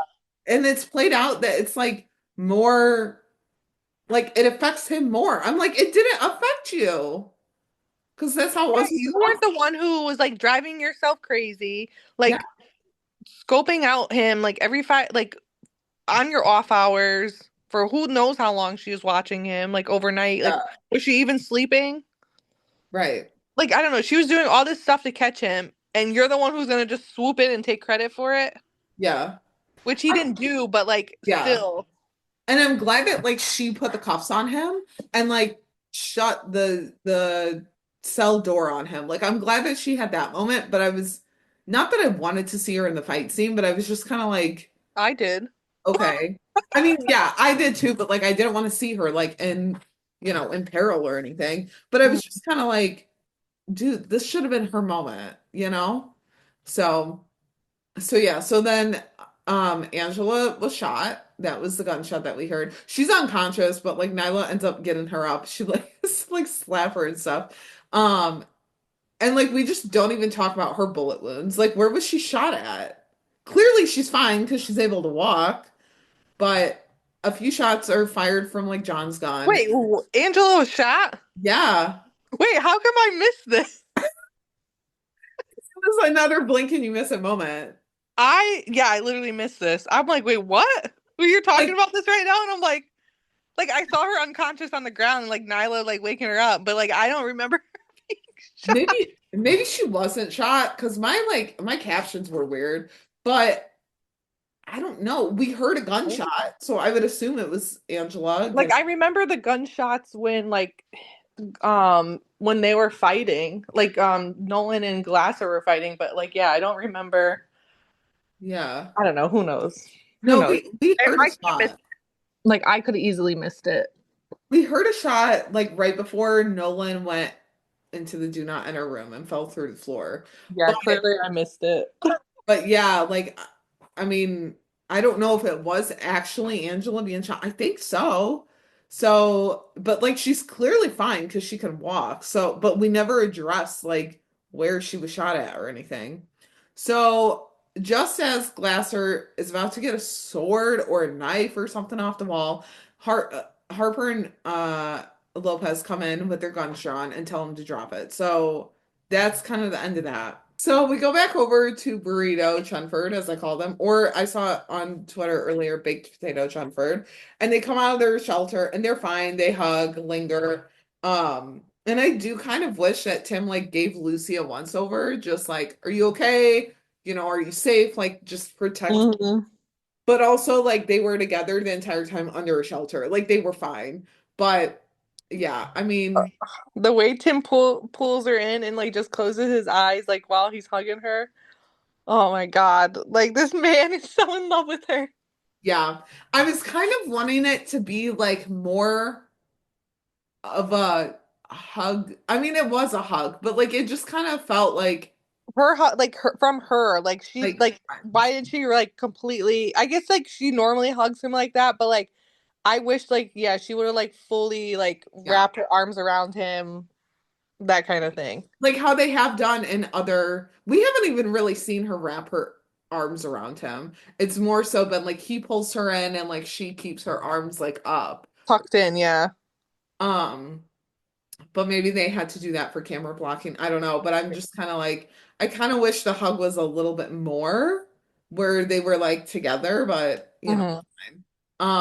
I'll still take it. Yeah, And yeah. the shot was cool though, like of them, like of then when they turned the camera around and Mhm. like zoomed out where it was like them with like the everything like burned Yeah, in the back. I mean, I guess it was like a little bit of Chenford symbolism yeah, there, where it's like not that they're Phoenix rising from the ashes, like no matter what's going on in the world, like they're always gonna be together, like mhm. they always have each other. Yeah, But that could just be like us Delulu like deep diving into. yeah, yeah. So Gray's like sigh of relief though when he finds out that they're okay was all of us, truly. I was I like, know. yeah. And then someone like pointed out like the hand, like him like shaking his hand at the end. It was like, yeah, that was me too. Because how dare you put them in danger, but also give it to me. I So know, like it would really have killed him, like if something happened to them. Like as much as he like busts their balls and is always like teasing them and everything like that, like the way, like I'm sure he felt so helpless being like stuck at the station and like the all he could do is like fight for the water drop, like yeah, and he like that's the only thing that he could have done to like help them because it's not like he could like rush over there, yeah. like they would have been dead by the time anybody got there. Yeah. Well, even like his voice when he was like fighting for that water drop, it was very much giving like the Jackson like in danger and Aaron in danger, like those storylines because his voice was getting like protective, like almost kind of dad vibes. Like I need to protect my family here. Like this is not just about the job. It's, my family. So yeah, it was, I don't know. I hate that like we've seen him now three times being like stressed out and like, worried about his officers, but also like I know that it happens so much more frequently Hmm. that, it's nice to kind of see it. Like it's a nice change for him. So, um yeah. Yeah, especially when he was like, I mean, it was a good point when like they're arguing like, oh, not to do it. Like, I would rather have a million bruises all over my body, head to toe, Hmm. than be dead. Yeah. So like, yeah, it might hurt them, but like at least they're gonna be alive. Yeah. Yeah, for sure. So Liam Glasser is in a holding cell. The man's finally arrested. Nyla like shuts the door on him, which is like so satisfying for her. But the look between both of them was so intense. I was like, holy cow, they both served Hmm. this entire storyline. I'm So kind of sad that it wasn't as long, like longer than it is. yeah, Like I felt like it should have been like spread out, like I don't know, not wrapped up as quickly as it was. yeah. I But kind of wish that like he got one more line in, or she did, or both of them, or something. And it was kind of like, okay, that was the final closure. mhm. Just like them looking at each other, which was fine. But I feel like, But I knew Nyla had some kind of line in there. yeah, yeah, she really did. Because then Gray comes in with the dad jokes, and she's like, I'm taking all my PTO days. And, she's like, I'm not questioning him. I'm done for the day. Like, I'm out. And I'm just like, yeah, Yeah, you're taking PTO days, but not for the reason you think. yeah. Also, like, you better go to the hospital, go check on your guy, She doesn't even know at this point because I feel No, like that's it's right. happening at the same time that this is happening. Yeah, yeah. So then like outside the station, we see Nolan pull up and he gets out of the shop. And I'm like, this man he's looking for someone else to rope into this whole thing. So then No. Wesley walks up and I'm like, oh, Wesley, you should have taken a different door and please. And he's like, yeah, I got glitter all in my hair. You should see my house. We gotta like burn it down and start over. I would have loved to see Angela walk into that mess at the end of the day. She would, after the day she had, she would have Hmm. had some sass about that. She really would have. You would have ripped John a new asshole. Yeah. Yeah. So then, like, John asks him for this advice on all the James stuff, and Wesley's like, no, like, James wouldn't do that. And Wesley's like, well, I would give James the chance to tell Harper before you just tell her. And John's like, or you could tell him. And Wesley's like, oh no, no, Nope. I have to pretend that I didn't hear this conversation. And Yeah, because it puts him in such a like bad spot too, yeah, because we know that he can't lie to Angela. yeah. And I feel like he's gonna act all weird and Angela's gonna know something's up. I don't even think he can lie to James about it. Like, if he was to see Yeah. James before Nolan tells him, like, Like he I feel like, lost oh, everything listen, too. Nolan saw this and now you're gonna be in deep shit. Yeah, Like what the because he probably doesn't like obviously he doesn't believe that James would cheat on him, but then like, part of him's gonna be like, what the fuck are you doing? yeah, Like what happened? Like yeah, try to give him the benefit of the doubt. Unlike John. yeah, yeah. So then, like, when Wesley walks away, John's face is just like, well, crap, what do I do? I'm like, go tell James. Go. Like, please, just do it. So that's where we leave off with them. And so then Chenford is in adjacent hospital beds. And I saw on Twitter today someone was like, you can really tell their height difference by the way that they're like, Yeah, and I was like, yeah, because there's so much right here. space at the end of Lucy, and then Tim's Yeah. like I don't even know how to. It's like Tim scrunched just looks up. like yeah, like and you know what? Hospital beds they have the well, I don't know if this at my hospital they have the ability where you could press like a button and it stretches out the footrest Hmm. for people who are taller. I'm like, damn, they really just like threw Tim in that bed and was like, oh well, sucks for you if you don't fit. Yeah, like scrunch up, man. But also, why was Tim just like laying like that? Like he could have turned on Right. his side or something, or sat all the way up. Like, Yeah. no. They But both could have. I guess the man couldn't breathe, so Yeah. we'll let him be. I mean, they both could have. Like they were just kind of laying there, not really turned towards each other. Like all they could do was turn their heads. I'm like, you guys are acting like you were just like in a Paralyzed. car accident or something. I don't know. But and they talk about their experience, and she's like, yeah, my priorities are crystallized. And he looks over at her saying his priorities were already clear. This, Listen, the man is being open. He's being vulnerable. He's being honest. Like everything is out in the open. he is down bad crying at the gym for her. Yes, he is. And honestly, like I feel like she sees it and she just doesn't want to acknowledge it yet. Like that's got to be it. I'm like so torn because like I don't need like I see it from Tim's perspective and I see it from her perspective, but yet I don't know. I'm feeling it more from like Tim's side. Hmm. I don't know. Like I just like what else can it possibly take at this point? Like Right. for me, like if death isn't your breaking point to be able to tell him that you still love him, then Yeah. what is gonna be like what will it be? Like Yeah. nothing's worse than death, and like you still couldn't give it to him. I mean, does it literally take for him to get down on one knee and be like, I want to marry you? For you to be I, like, oh yeah, I still love you. And like, yeah, let's do this. Like yeah, something's got to give at this point for her. it's so depressing to think about the fact that like they would have died, and Tim, like while he knows deep down that Lucy still loves him, like he would have never heard those words again. Mhm. Like he gave her that at least. Like he Yeah. still protected her like in the best way he possibly could. Because that's just who Tim is. Like he's always gonna put her first Yeah. instead of him. Like Yeah. I just like I said, I don't see how in a moment would like it would have been their very last moment that Lucy wouldn't have at least said it back. Yeah. Like, I don't know. He's just been so real and honest with everything he's doing and saying to Yeah. make sure she like understand that he's still in it.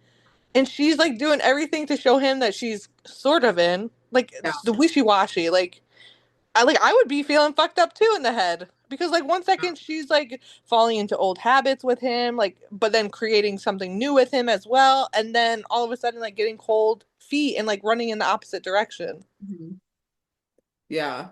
I don't know. I feel like she deflects a lot, and especially in this moment because like she's talking about like moving on with her career, and it's like, okay, I get it. We're gonna have this conversation. This is a big spot for you right now, but like also The in this timing. moment, is it necessary? The No. timing was not right. Like and it's so like she like this should have been a conversation like afterwards, like later on. Like Yeah. not when you guys just like almost died together and he just literally professed his love to you and telling you like again, you're his priority. Like he has no other priority. Like he's not even talking about that himself is a priority, even though he's in therapy and like working on everything. He's still saying like everything I'm doing is for you, like to get to be with you, like to be a better version of himself for you. Yeah. I don't know. Um, It's so weird, and I feel like that's where like Lucy's psychological psychological stuff from like the early seasons where she was just so in her head kind of comes through because it's like, why can't you open yourself up to this? Like I get it that he did things and like messed up, but he's also proven himself time and time again. Especially now, you should be able to just, I mean, at least be open to having the conversation and I not, know, and she's not. yeah, Like I almost thought we were gonna get it though. Like when she really started talking about like moving on, like and like it just crashes and burns because like and then you have Tim looking hopeful and then all of a sudden like sitting back in his heartbreak because she does the opposite. Like I don't know, my heart feels a little stabbed for Tim. Like I don't know, like she yeah, just needs to stop avoiding the situation at hand because she's actually just making it worse. yeah, Like it's not solving anything. It just like allows it to be dragged out even further and it make everything more awkward. Like yeah, we know, like you said, we know Tim hurt her in the worst way possible. We know it caused her to build her walls back up. However, like she can't be wishy washy and like expect to give him absolutely yeah, nothing. yeah. Well, and like he plays it off so well too, because like even from the gala, like after the hookup, he was like, "All right, see you at the district, or like see you at the station," and I even know, and he was willing to talk then. yeah, and Like he even probably would have this told one, her point blank then, like he was still in love with yeah, her. yep, exactly, But she never gives him like the opportunity, and it's like I don't know. She hasn't like given herself like the so-called I guess closure to yeah, allow herself to completely heal because she won't let again won't let the conversation happen. yeah, I don't know. I feel like she's like kind of her own roadblock. Like we know that she's supposed to be working on her career this season and blah blah blah, but like that should have taken a back seat. yeah, Like she's the one who's standing there with the warning signs. Like I don't know. He keeps trying and trying and trying and yeah. Well, I and don't know. two things can coexist. So, like she can be focused on her career and also be like trying to move forward with all of this. Like, and he's played it off so well time and time again that at what point does he stop playing it off and does he call her out? Like, even in this moment, he's like, "Well, I wouldn't be your supervisor anymore, and I've got some excellent books on tape. Like, I could help you study." Okay, there's so much more that he could have said. He could have been like, "Lucy, let's have this conversation right now." And I feel like he was just kind of like, so we're, Again, he and I feel like that's part like he just keeps letting her take the lead because he feels like he can't. yeah, I don't like I don't know what's yeah like I said I don't know what it's gonna take if death ain't doing it then yeah. Well, I and don't yeah, I mean, at what point does he just stop like trying? I don't know. It just, I would hate for her to be like her own worst enemy with this and ruin something that could be great. Like, and I don't think he would let her just get away that easily, but I don't think so either. Like I feel like also, he's still gonna continue doing like what he's been doing. yeah, But like, is she just gonna take the sergeant's exam and then just like all of a sudden be like, okay, I'm ready? Yeah. I don't know. I'm so sick of this rank shit too. Like, I'm Yeah. so tired of hearing about the rank stuff. Like, who cares at this point? They Yeah. already dated. So like, Yeah. who cares where their ranks are at this point? Yeah.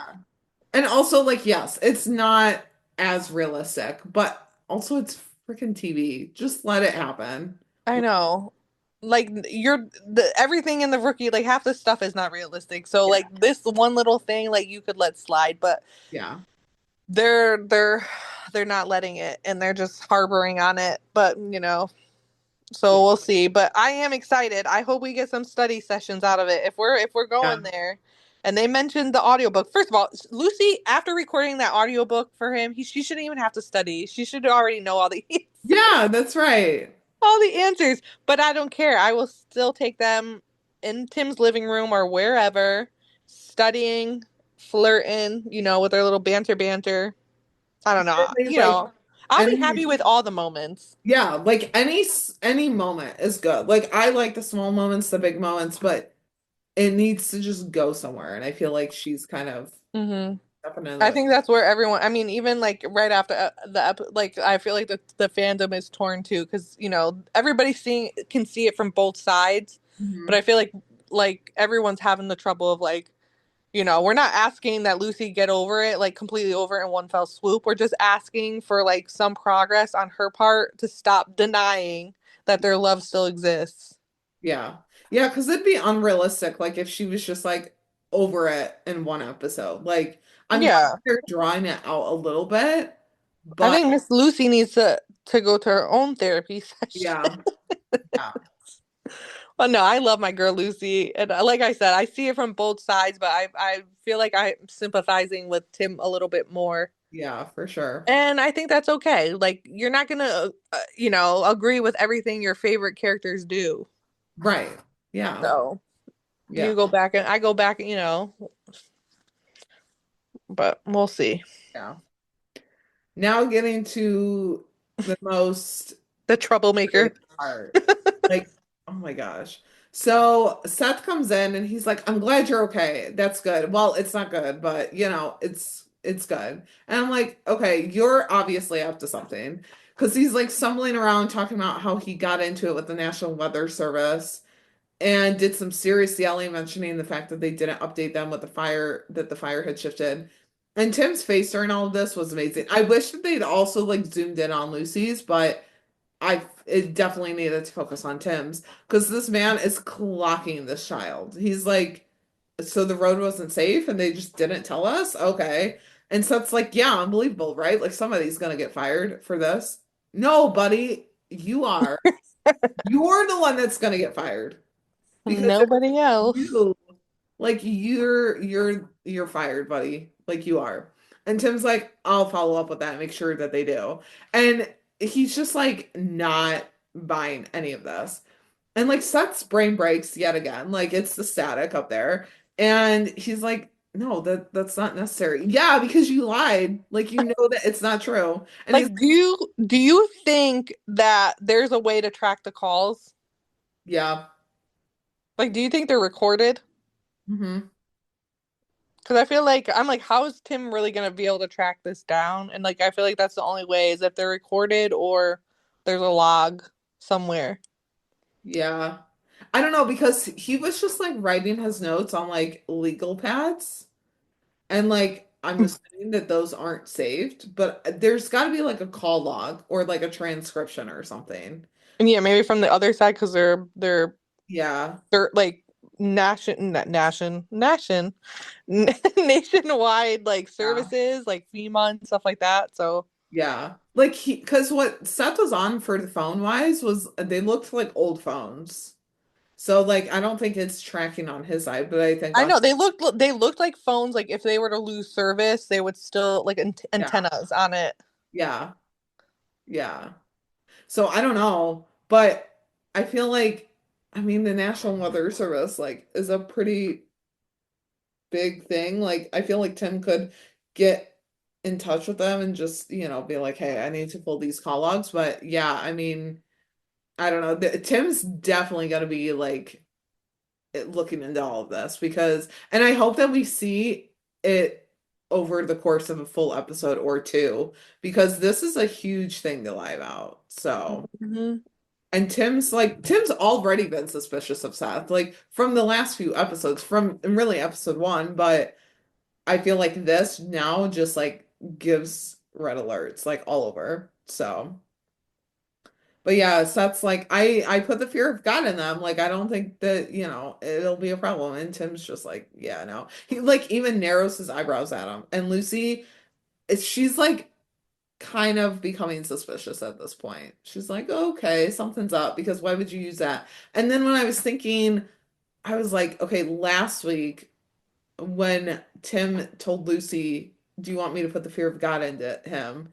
Or the fear of Bradford, I guess. I was like, I feel like we just had that phrase in an episode, but yeah, it was the fear of Bradford. I was like, did Mm-hmm. you hear that somewhere? And like use that because when Tim narrowed his eyebrows, I was like, oh, he's definitely pulling that out of somewhere where he just heard that. Because I feel like that's not like a phrase that you use a lot. So yeah.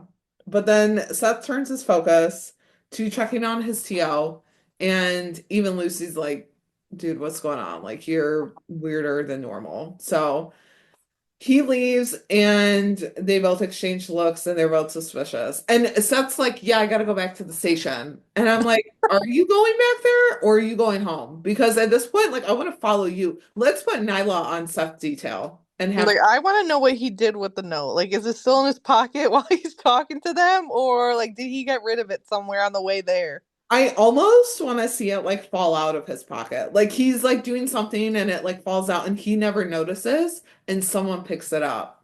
That would be good. And they like kind of match his handwriting or something and they're like, no, he did know about this. That's Mhm. that's a good storyline. Yeah, it could be. Um so yeah, so then back at the community center, James is walking out with Kylie and she needs to tell him about Connor who stopped by. And she's like, yeah, I was at the Phoenix Club and like saw the shooting and saw who did it. And as she's gonna tell him, Connor pulls up and shoots James first and then goes over to Kylie and shoots her. And so Selena runs out and then we see James like on the ground. His eyes are still open. It looks like he's still breathing, so that's good. But he's definitely got multiple bullet wounds in him. Oh my God, I know. Poor James. Yeah. Yeah. Stay with us, James. Stay with us. And then we like get the promo, and I'm like, I'm not in the right headspace to see this right now. Like I can't, I physically can't. Because then Nyla's like, I want to talk to my union rep, and they're like, you can't because he's the witness. And I'm like, oh yeah, she's gonna find out from like someone who's not John or James, which is gonna be great. So I yeah. know, and I'm like, how is Nyla even a suspect?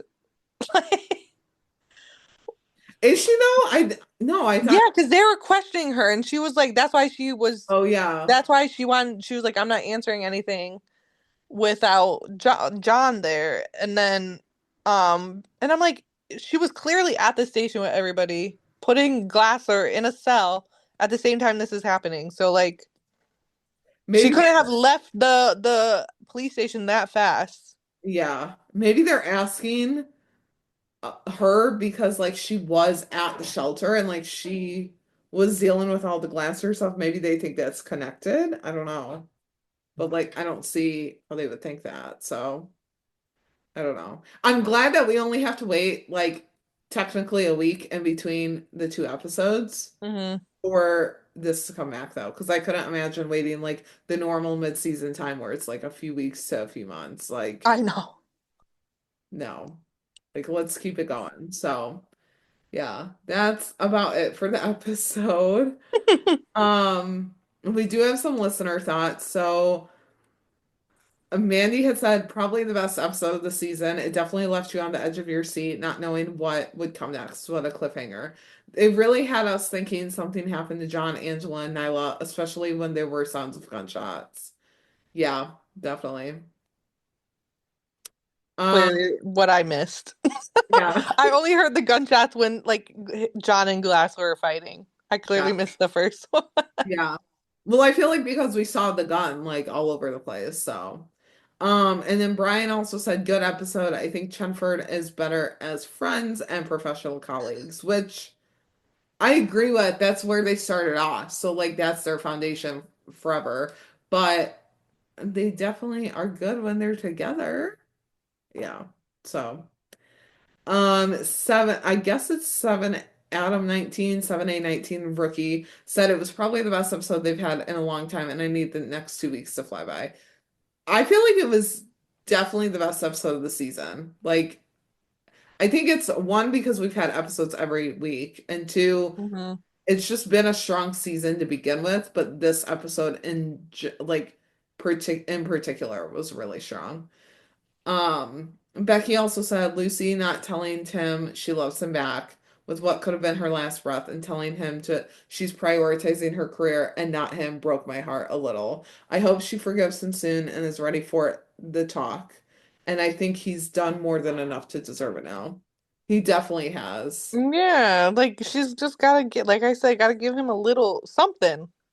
It's And gonna do, and it's not even just gonna do him good. It's gonna do her like good for herself. yeah. Well, and I need her to acknowledge that he's done a lot, like in the meantime. Like, I need her to be like, I know you've worked on yourself a lot. Like, I know that you've done a lot. I know you've waited. I just was not ready for it Hmm. yet. Like, I need her to acknowledge that too. Because I mean, that's what she wanted from him. So, we need to see her acknowledge it too. So. Lou Jean had said for Chenford, we know that they had feelings for each other, but I died when he said, "Of course I'm still in love with you," and he asked about her. I loved their hug when they got out. And then The best trope, yeah. one of my favorites. hmm and then they said for Lopez, we finally got the Lopez baby name, the significance of Emmy though, and now we know that it's her mom. But yeah, it would have been nice to have that call out to that.